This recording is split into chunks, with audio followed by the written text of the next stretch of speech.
ಹೆಂಡತಿ ಕೋಡ್ಬಳೆ ಮಾಡಿದ್ಲು, ಯಾರು ನೋಡಬಾರದಂತ ಡಬ್ಬಿಯಲ್ಲಿಟ್ಟಿದ್ಲು.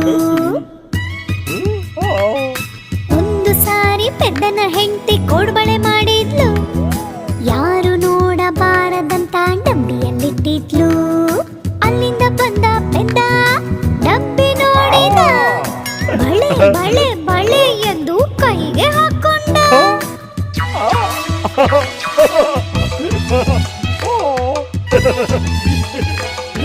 ಒಂದು ಸಾರಿ ಪೆದ್ದನ ಹೆಂಡತಿ ಕೇಸರಿ ಬಾತ್ ಮಾಡಿದ್ಲು, ಯಾರು ನೋಡಬಾರದಂತ ಡಬ್ಬಿಯಲ್ಲಿಟ್ಟಿದ್ಲು. ಒಂದು ಸಾರಿ ಪೆದ್ದನ ಹೆಂಡತಿ ಕೇಸರಿ ಬಾತ್ ಮಾಡಿದ್ಲು, ಯಾರು ನೋಡಬಾರದಂತ ಡಬ್ಬಿಯಲ್ಲಿಟ್ಟಿದ್ಲು. ಅಲ್ಲಿಂದ ಬಂದ ಪೆದ್ದ ಡಬ್ಬಿ ನೋಡಿ